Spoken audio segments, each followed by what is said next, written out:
Good afternoon, everyone. Thanks for joining me this afternoon for this AIHS webinar brought from Investigations Differently in the AIHS. It's called Investigations Differently, and it's a Safety 2 approach to investigations. Thanks, everyone, for joining. Probably a nice, safe way at the moment to listen to someone present at the moment. So thank you very much for coming along. So let's get stuck into it. So I just want to start off with a little story. This was at a mine site. One of my clients happened a couple of years ago, and they had a light vehicle, like a ute, that was driving out of the mine at the end of shift. On the way out, the driver was required to stop the vehicle, park the vehicle, exit the vehicle, and remove an ID tag, a personal ID tag, which is how they track who's in and out of the mine. As the driver's jumped out of the vehicle, he's wandered over to the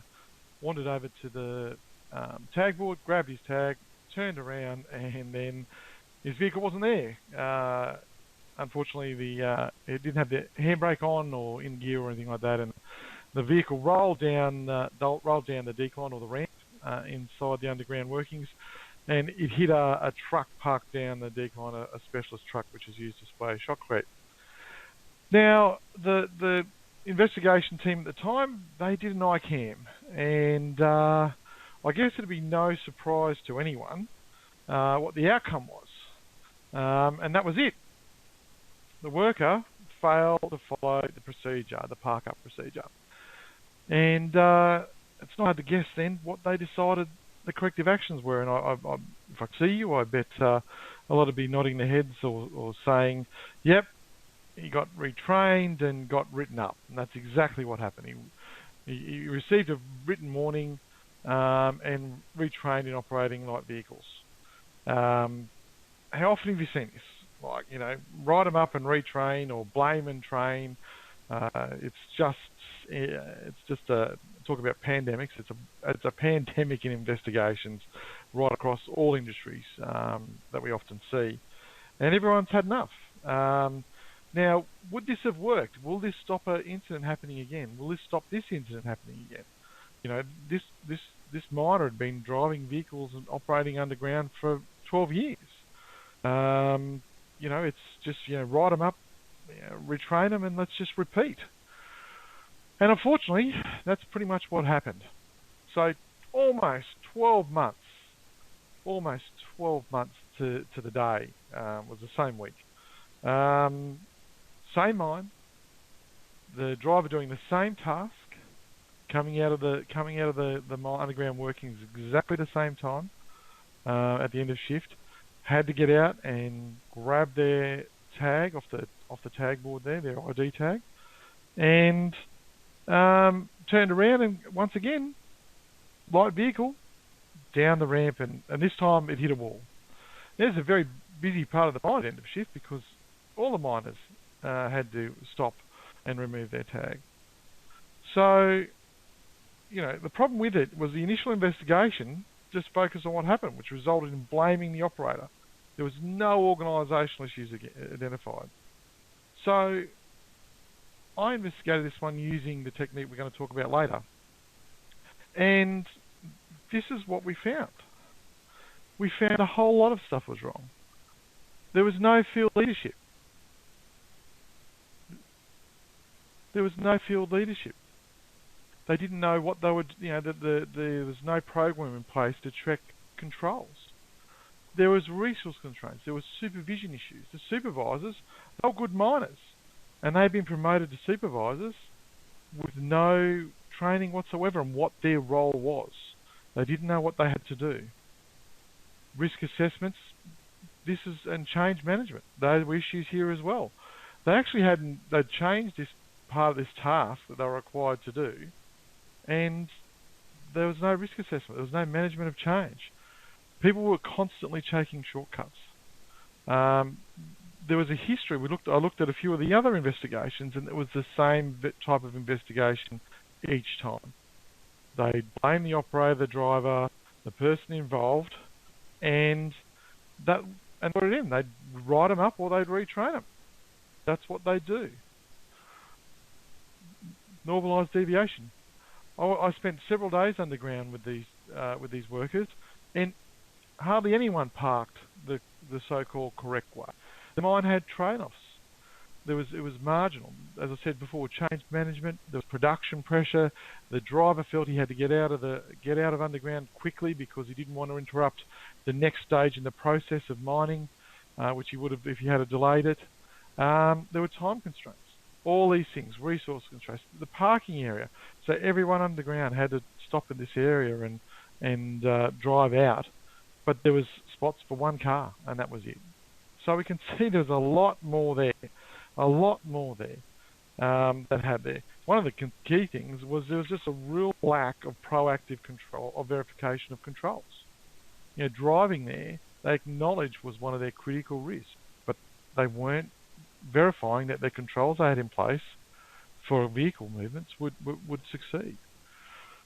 So, it's very easy to blame the operator. It's very easy to say an event was caused by an error.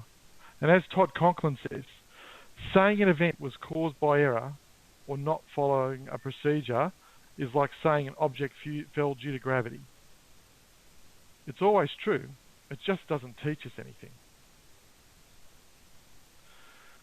So we have an issue sometimes with some of the approaches we use. We tend to use a very linear approach, 5 whys, ICAM, Taproot, and there's a host of others out there that we use, and they're very linear. The problem is that failure is never linear, and there's just never one root cause. And the problem with these traditional approaches is they require us to remove context. We have no understanding of the context surrounding the work itself. Just about, all we know is about the event, but not the work. And if you look at any other investigation or scientific investigation process, any scientific investigation process, if you need to gain understanding, they demand you include context. This approach is the only approach that I've been able to find that requires you exclude. We've got to take into account the surrounding conditions to really gain that understanding. There's no room for variability. Encourages really structured thinking. It directs you to preconceived outcomes. And a lot of work results in blame, administration. Ask yourselves, have a look at your investigations. How many investigations result in purely administrative type corrective actions? From what I've seen, a lot of them, most. We know failure is not linear. We know all these things happen. We know that in day-to-day work that everyone does, ourselves included, not just people in frontline positions, but there's always things. There's incomplete procedures. There's local rationalisation. There's resource constraints. There's flawed processes. There's variability, goal conflict. To understand the event, we actually understand the work before we can, in the context of the event. Without understanding the context of work, how can we understand the event properly? All those circumstances, given those circumstances, was this event even probable, or inevitable?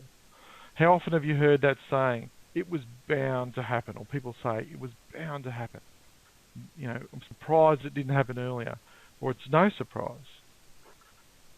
We talk about work, and Conklin, Edwards, and Baker and Howe, they've come up with the black line, blue line. Now, many of you may have heard this, and we talk about black line. Now, if you look at the arrow on the screen on in front of you, we call that the black line, or work as imagined, work as intended, if you like.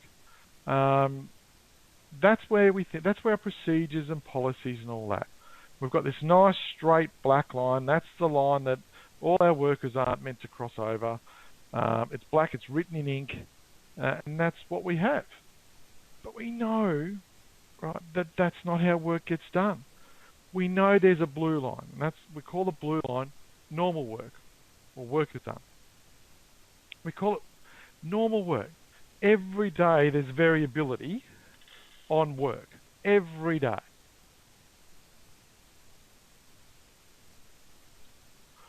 And it's all driven by changes in work conditions, and because we know that workers are complex adaptive beings. They have complex adaptive behaviours. And it's all caused by these sorts of things: production pressure, system strengths, system weaknesses, local factors, all sorts of things will judge why workers change things. What happens when the weather changes? What happens if they're a worker down in the work crew? They don't have the right tools.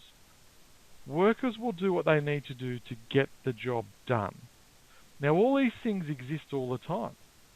Workers are well-intentioned. They want to achieve the task. And with all these things happening, they work around it. They adapt. No procedure can ever account for all the variability in a task. Well, it's a generalisation, I guess, but very few procedures could possibly account for all that variability. And so, is it a surprise that our workers don't follow the procedures 100%? Ask yourself this question. How many of your procedures are 100% correct and 100% complete? How many are 90%, 80%, 70%, 60%? And we wonder why workers don't follow the procedure. Another thing to ask yourself is, and we often bring up the terms, they used a shortcut, or there was they shortcut the process. Well, maybe they did. But what's the difference between that and an innovation? Maybe something to consider. The only real difference between a shortcut and an innovation is an innovation has approval. Both can have risk, both can be safe, both can be more efficient. Innovation has approval, shortcuts don't, maybe. Just something to think about. So we can see just from that picture I've got up at the moment, the slide I've got up at the moment, that all these things can happen all the time, until occasionally we get outside the limits of safety, which can be known or unknown, and we have an event. And all of a sudden we get interested in more than just the work. So we need to understand that, because if we have a look at where the work is, it's in those local things that are happening, those local rationalisations, those local constraints, those local conditions. That's where the adaptations are all the time, regardless of whether there's an event or not. So one of the other issues we have with those linear type investigations, and there's a Swiss cheese model, and I'm sure everyone's aware of it, and James Reason put it out in 1997, although in 2006, with others, I think including Eric and Sydney, discredited that investigation as an investigation model. It's more proven value as a heuristic device, as an explanatory device, not as a true investigation model. One of the problems with those sort of off-the-shelf type systems for investigation is they have these classifications, and they tend to direct the facilitator or the investigator to predetermined outcomes. And Dave Proven and Drew Raid, in a recent podcast on the Brady Review, Dave said this. He said, "What you look for is what you find. If your incident investigation cause or categorization tools, if it's looking for these types of things, then you'll find them if you want to find them." And that's the issue. It's just they're too linear, too subjective according to what a predetermined outcome. The other thing is, if you look at the Swiss cheese model there, you'll see, and this is depicted in a number of type of models, this arrow that goes through these particular pieces of cheese that apparently all have to align. And the problem with that is, they determine that all you end up doing is fixing those holes, where the arrow goes through, or the hazard aligns, or where they align up. You actually don't. They don't tend to push you or encourage you to fix all the other holes that may be in those different processes and those system gaps that we identify. And that's a real issue. It doesn't push us to identify what workers' normal is like. What's really going to happen? What's really happening? Where the systemic issues happen, even when we don't have an event, they don't really push us for those things. and that can be a bit of an issue. So, how do we get there? Well, it's the right information, and for a long time we talk about investigations, and even the title of this webinar today, investigations differently. It's very judicial, isn't it? It's whereas we're not a judiciary. There's no judge, there's no jury of peers, there's no defence barrister for the person involved. It's basically there's no independent person making a decision. It's someone at work going through it. Maybe we need to change our framing to learning. And if we want to learn, we don't collect evidence, we gather the right information. And that's the key. That's the key. I've seen so many investigations, and I've been involved in a lot, where basically they spend 20% of their time on the investigation gathering information, and they spend 80% of their time analysing that information that they've got, which in most cases isn't the right information or isn't enough information.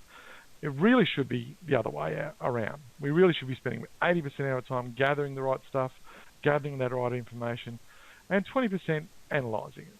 That's what the mix should really be.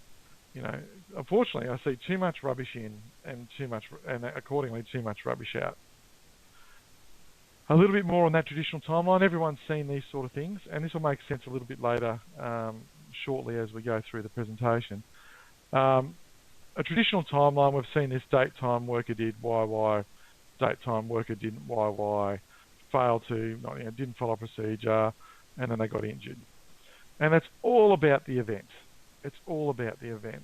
And that's traditional, And quite often, it'll go no further than the procedure wasn't followed. It just stops there. And the thing is, quite often, I've spoken to, numerous workers that are involved in incidents, and you ask them about a procedure, and they might say they even know about it. They say they know the procedure. You ask them why they didn't do it, and 9 times out of 10 they say they don't know why. And we leave it there. We think that's good enough. And actually, it's just not. It's just not good enough. So what we propose in the blue line investigation technique is that rather than using something like a PEPO, people, environment, equipment, procedures, or whatever, organisation, however it goes, we actually collect our information in these 3 columns, or these 3 blocks. Work is done, which is all of the sequence of events. That's the easy stuff. We're generally pretty good at that. That is, the statements of the people involved. There might be some CCTV. There might be, reenactments, statements, maps, and all that sort of stuff. We're pretty good at that sort of timeline, and that's a standard sort of thing. We're pretty good at the work as intended. We're pretty good at the black line. Get that black line. That's pretty easy to get. The first thing that happens is, the emails or the phone calls, or go to the office and get the training records, print up the procedures, the policies, and all that sort of stuff. So we can put that in a column, and we can put that in our box. We still need it. Those 2 things are extremely important. The third one is the one we're not that good at. Work as normal. The reason we propose that we put it in these 3 boxes is because it makes the investigator or the facilitator focus on collecting the work as normal. And that's how it's normally done by the workforce, not just the workers involved at the time of the events. Because we know if one person makes an error or breaks a rule, the probability is high that other people doing that same task, those same conditions and everything else, they probably do the same, and are probably continuing to do the same. And there might be just some slight differences that resulted in this time us having an event. So the problem is, and how many of you have done this? How many of you have been in a room or been exposed, whether through your own businesses or clients or contractors or whatever, and they say we're going to have the investigation. It's 2:00 on a Friday afternoon. So those of you who are due for one, you're late. And basically, you rock up in the room, and the poor safety advisor, supervisor, manager walks into the room with a fistful or handful of, or an armful of documents and statements and training records and procedures, dumps on the room. We put up post-it notes on a wall. That's not where you collect work as normal. that's not where you collect it. That's not where you have an investigation. That's not the start of that's not the start of investigation. It may end towards in that sort of space, but it certainly doesn't start there. It's got to be more than that. And if it's serious enough to warrant a high-level investigation in your organisation, no matter what methodology you use, so if you've seriously could have had a fatality or a life-altering event, then don't you really think you should investigate it properly? Don't you really think you should throw those resources in there? We got to get out of the room. So how do we get workers' law? How do we collect it? Well, there's a number of ways we can do it. Through conversations, like, when I was investigating that light vehicle incident that happened 12 months after the other one, I spent 3 days in the field. I talked to 3 different crews. I talked to a heap of different people on that crew. I talked to them because it was about driving and parking. And so I was just talking to them about driving and parking. And I got the workers normal. I found out how they normally do it. I observed it. I was sitting in vehicles with them. I was watching them. I was watching them when they parked up. It was conversations with people, learning about, maybe some incidents that hadn't been reported as well, because you never know what you're going to find out when you actually gauge people and get their trust. They are so willing because they want to be safe as well. They want things to go right. Learning teams, excellent way of learning work as normal. There's plenty of, get some learning teams training. Southpack International run some. But learning teams are a fantastic way of doing it. Field leadership, if you've got a good field leadership program in place, you might get some information out. Previous incidents. It's not my favourite place to go because it depends if you were the investigator or not. Maybe, I'm not sure. It depends how good the investigation was. But you might learn a little bit out of previous incidents, especially if it's a high repeat sort of event that you're investigating. You might at least get some information out of those, but it's not where I first go. Work as normal, when you're going out work as normal, you're talking to people about work as normal, your workers in the field, don't talk about the event.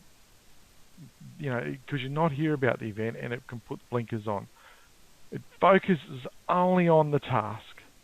So in this case with the vehicle driving, it only focuses on the task itself of driving and parking. That's it. It's not just the person involved, it's the rest of the team. It's other teams, it's other sites.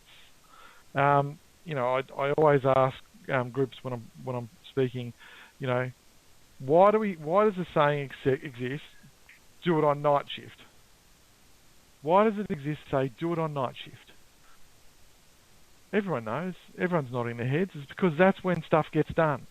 That's why do we need, it's a whole other conversation we should be having about that. But if the normal work, the messy work's happening on night shift, don't you want to know about that? That should be included in that as well. So I encourage you to ask about night shift. Go talk to them when they're coming on shift or off shift. We're trying to uncover that messy story of what normal work is. That messy story.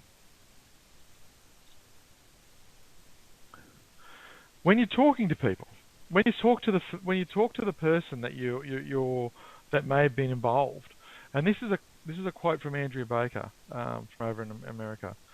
How we viewed the driver affected our questions. So basically, if we think the driver's at fault, we're going to ask the driver questions about the driver. Our questions affected our solutions. Our questions affected our solutions. So if we only ask the questions about the driver, all our solutions are just going to be about the driver. And if we only have solutions that are about the driver, don't you think that's going to, block us from getting real corrective actions that may have some real value? So when we frame our questions, stop asking about the driver. That's our bias, right? It's our bias. And that's from the first contact that you have. The first contact. Remember, poor information in will always result in poor information out. And remember, shift your thinking from who failed to what failed. And that's a big leap sometimes for some people. Think about, shift it from who failed to what failed. I've got here a list of potential questions. Now, please don't use them as a checklist in your investigation, but use them as a starting point, perhaps. Right? My favourite one is, tell me about your work. Actually, my three favourite words in any conversation I have with someone where I'm trying to gain understanding is simply, tell me more. Tell me more. But there's other ones there. What's a good day look like? What's a good day look like? What could go wrong here? What tools make the job easier? What are the resources you need to do this job? Where's it easy to make a mistake? What I love about a good day is when workers describe what a good day is, you often the counterfactual is the bad day. So if a good day is everyone turns up, the resources are there, the tools are there, the supplies are there, the weather's okay, there's no interference from external stakeholders, they can just get in and do the job, the opposite's a bad day, and you can explore that. Well, what happens when you don't have the tools? Provide me an example when that happens. So it's generative questioning and combined with appreciative listening. Get the stories. The stories are where the normal work lies. The stories are where the normal work lies. Now, eventually, you need to talk about the event sometimes. So when you're talking to those people, some of these things you can ask them. This is just a sample, and there's 100 other questions you can ask. What did you hear? See? What did you think? What else should I know? What else should I know? And if you've been talking to people about that may have been about normal work, right at the end, so what was different this time, before or after the event? What was different? What was different? That's what we want to know. So we've collected our work as intended. We've collected our work as done, that the event itself, that timeline. We've collected our work as normal. Let's put it together. So, sorry, I skipped a slide. So let's put that together. Let's put that together. So how does that look like? Well, I've got an example here because I thought that would be the easiest way for me to work through it. So here's a little story. It's an incident that actually occurred. So an operator of a forklift was loading a truck with outgoing product. They'd loaded several pallets onto the truck when they started to load a pallet onto the truck. While sliding the pallet onto the truck, the load made contact with another pallet on the truck, pushing that pallet off the other side of the truck and onto the ground. Now, fortunately, it missed the driver who was on the other side, but only narrowly, because he was already trying to load the truck up. So that's how you would see it normally on a timeline. We've got the time things are happening. It's typical of what you would have seen, and with the event there at the end. So that's typical sequence of events. So then what we want to do is we want to plug in work as intended. So this is from the procedures, the policies, or what the work as intended is meant to be from management. So on arrival, truck drivers are to leave the loading bay and wait in the break room until the truck is loaded. Prior to loading, forklift operators are to complete a loading plan for the truck. The loading plan is to include the weights and placement of the loads to ensure there's sufficient room for the load, and all personnel are to remain outside the exclusion zone whilst the truck is being loaded. And that's what that looks like.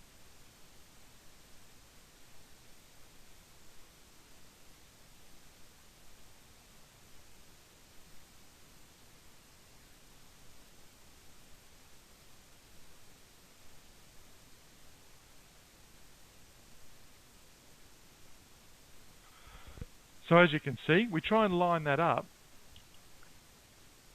with the work as intended. We try and line the work as intended up with the work as done. Then we go and spend some time with the crews, the people that are doing this job, the truck drivers, the forklift drivers, and everyone else that's involved in this process. And we find out that on arrival, normally, the truck drivers stay in the loading bay and commence securing the load as the pallets are loaded. The drivers, they stay on the forklift side. The drivers of the truck stay on the forklift side and in view of the forklift operator while they're loading. They're only allocated 1 hour to load the trucks, but the time taken for the load plan is 30 minutes. The time taken to load the trucks is 45 minutes to an hour, and the time taken to secure the load is 30 minutes. So they allocated 1 hour for the process, but it generally takes around, nearly 2 hours. So we can see there's a bit of an issue there. And the days, in these days with COR and all that sort of stuff, this was an issue for this site. So then we plug that work as normal in, and as you can see, again we line it up. So if we look at that, the first set of things, the truck arrives at the loading bay, the driver stays at the truck. The truck arrives at the loading bay, that's work as normal, it stays at the truck. But intended, the driver's meant to leave the area. So we can see there how it starts to line up with what actually happened, that work as intended and work as normal. Now, the next step is we start looking for the gaps, and there's pretty much gaps right through here. We know intended, the driver's meant to leave, but they stay as normally. We know normally the operator creates a loading plan, but this time they didn't. They just commenced loading the truck. We know that normally the truck driver's meant to be in the break room and no one's meant to get in the exclusion zone around the truck. But normally the driver stays at the trucks and starts securing the load. We know that this time the driver loads a pallet on a truck according to a load plan, but there was no load plan. And this time the pallet, the snow wasn't out of the exclusion zone and the driver was on the other side of the truck instead of where they normally are on the driver's side. So we can start to see there's some real gaps there between what normally occurs, which is where our systemic issues lie, what happened during the event, and certainly what the intention is from the procedure. So what we want to do is we pick those apart and then we look at them. We find the context surrounding those gaps. What were the conditions? What were the restraints, the trade-offs? What are the resources? And we do this for every gap. Now, this is just an example. I haven't pulled out the whole investigation. But, there was insufficient time allowed to load for the trucks. There was no time allocated for securing the load. There was issues with scheduling. The planner had never talked to the people that load the trucks or the truck drivers. Just assumed an hour was enough.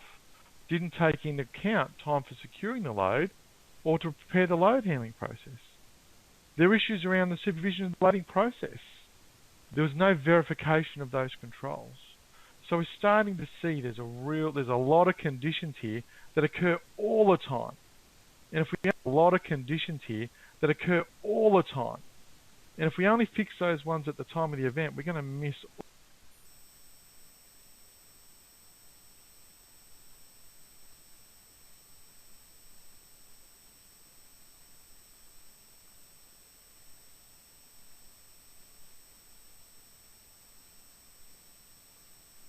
if you were to put it in an Excel spreadsheet. So this is just a screenshot of one. On my website, there's a link you can click on and you can download a free copy of this if you like.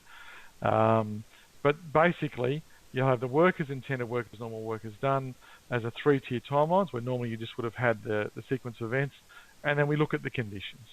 And then we try and put as many conditions there. They're not Ys, it's not a 5Y, because I don't want you to be that restricted and just Y. It's too linear. I know it's a linear thing that you see, but we look in 2D, not 3D. So that's what it is. There are conditions surrounding those gaps. So then what do? Well, let's fix that stuff. And this is a little pictogram on the right there from Drew Ray and Dave Proven's book. It talks about operational safety, and that's what we want you to focus your corrective actions on. Don't worry too much about the admin side of things, but what's the corrective actions that will actually affect how the task is actually done, the people who do the work. Focus your corrective actions on that area. That's your test. Now, what we're doing is when we look at those, sorry, I'll just go back a slide. all those issues, we just pick the issues we find, all the issues. We're not looking for a root cause. We're not looking for a contributing factor. We're just looking at issues where all the holes are, where all the gaps are. And that can sound a bit daunting, that can sound quite large. But those gaps and issues surround times all the time around the work.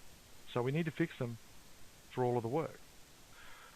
So back to that. So back to corrective actions. That sounds like a lot of actions. A lot of issues, a lot of gaps can be found, and that's true. But base your action priority on risk to your organisation and to workers, not on just the event and whether it's a root cause or a contributing factor or a causal factor or a absent failed offence or whatever else some off-the-shelf system says that you should focus on. Look at all your issues and all your gaps. And if you've got to prioritise, because resource constraints, are a massive issue, then fix those things first. Make sure they're reasonably practical and test them. If your corrective action won't have some real effect on the actions, then it's not a good corrective action. Test those actions.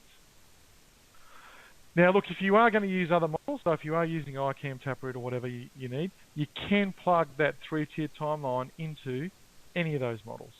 You can go through the issues and identify contributing factors and root causes and all that sort of stuff. And you can do it quite successfully, and there's a number of large organisations that do. And they do it successfully, and they still live with both worlds. So you can use it as a bridge. I've got some clients that actually use it for internal, and then when they need to present it, their contractors, and when they need to present it to their clients, they'll just slip it into the other format and go through the classification process for that particular organisation's preference for how they want it. Just a couple of other things. Don't be linear. Gaps will have multiple paths. Follow them all. There's got to be depth there. And if you're not ending up in like a manager's office asking some reasonably difficult questions about resourcing or some things, you're probably not deep enough. Really look for that context. The other thing you should be really looking for is when you're going through those issues, make sure you highlight where things worked. So for example, if I've got a client, they had a vehicle rollover, and they celebrated the fact that there was one minor injury, and they celebrated the fact that one of their controls of wearing seat belts was not only well complied with, but it worked. The fact that everyone in that vehicle was wearing a seatbelt undoubtedly saved them from further injuries, and they made sure they highlighted that as an issue, not just in the investigation, but in their lessons learned communications that went out afterwards. Don't be restricted just to your pre-formatted template. Look, if you want to do investigations differently, you have to get out of that box.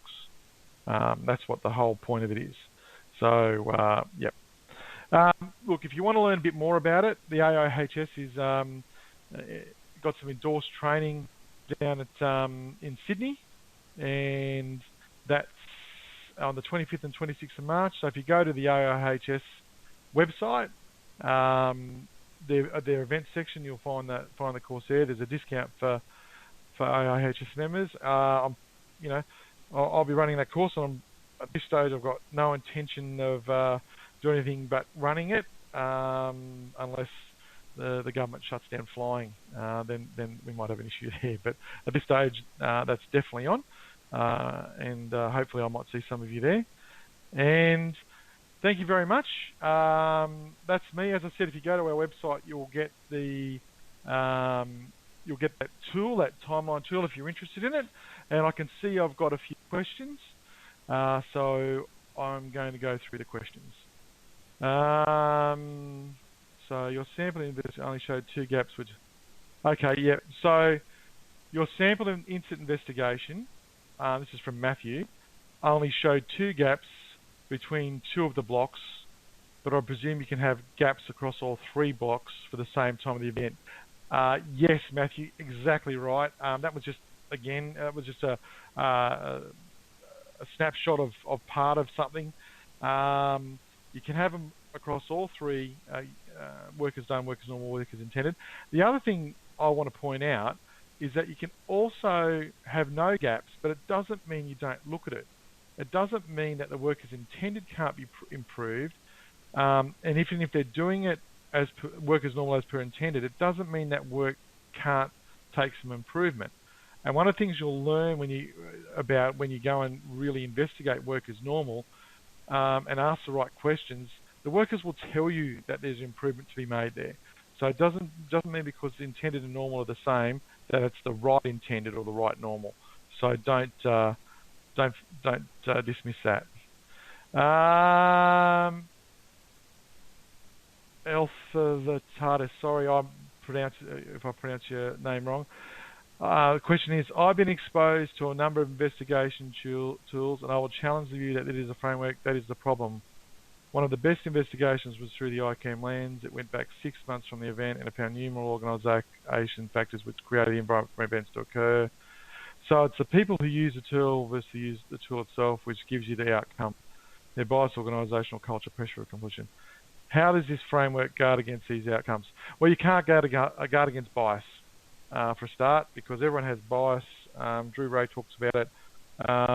You just have to acknowledge that you have a bias, and hopefully that you're mature enough as an investigator or facilitator to acknowledge that bias and work around it. The framework, again, as I said, the Swiss cheese model, even James Reason discounted that as a model for investigation. And the problem is that it forces you into a predetermined outcome. So it's got a book of answers, and that's what it forces you for. Now, that's my opinion. Some people think they get a good result out of it.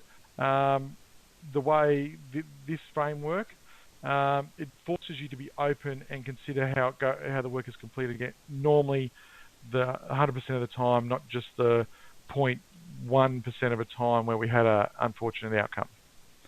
Thanks for your question. Let's go to the next one. Can you clarify what you mean by a learning team when gathering info on work is done? That's from Ward. Yes, so Ward, the learning team is where we get a group of people who do the work together, normally with an independent facilitator, and we run through a set process called a learning team. And basically, it's designed specifically to engage with the people, gain trust, gain honesty, and learn about the work as normal, and then get some outcomes that are predominantly in their control of that work group. If you're interested in learning more about that, I think Southbank International has a website, and you'll be able to jump on there and learn a bit more about learning teams. Thanks, Ward. And Ackland asks, why were the vehicles required to stop on the ramp for the tag grab? Because that's where the tag board was. It was just off the ramp. It was in a little cuddy, electrical cuddy. Or it's a little like a little side corridor or side street, if you like. And they were required to grab them on the way out of the mine because of the way the mine had been set up. And that's it. I don't think I've got any more questions. I'll just go down. Yep, that's all the questions I have for today. Thanks everyone for listening in, and as I said, my website's there. If you're interested in downloading that tool, log on and we'll email it out to you. And also, if you're interested in the course there, our HS is running that course in March. So thanks everyone, and I hope you enjoyed the presentation. Feel free to connect with me on LinkedIn if you've got any more questions, or you're interested in learning some more. I'm on LinkedIn there, and emails there as well. My phone number's there. Feel free to call me. Thanks a lot. I hope you have a great afternoon and a good weekend. Cheers.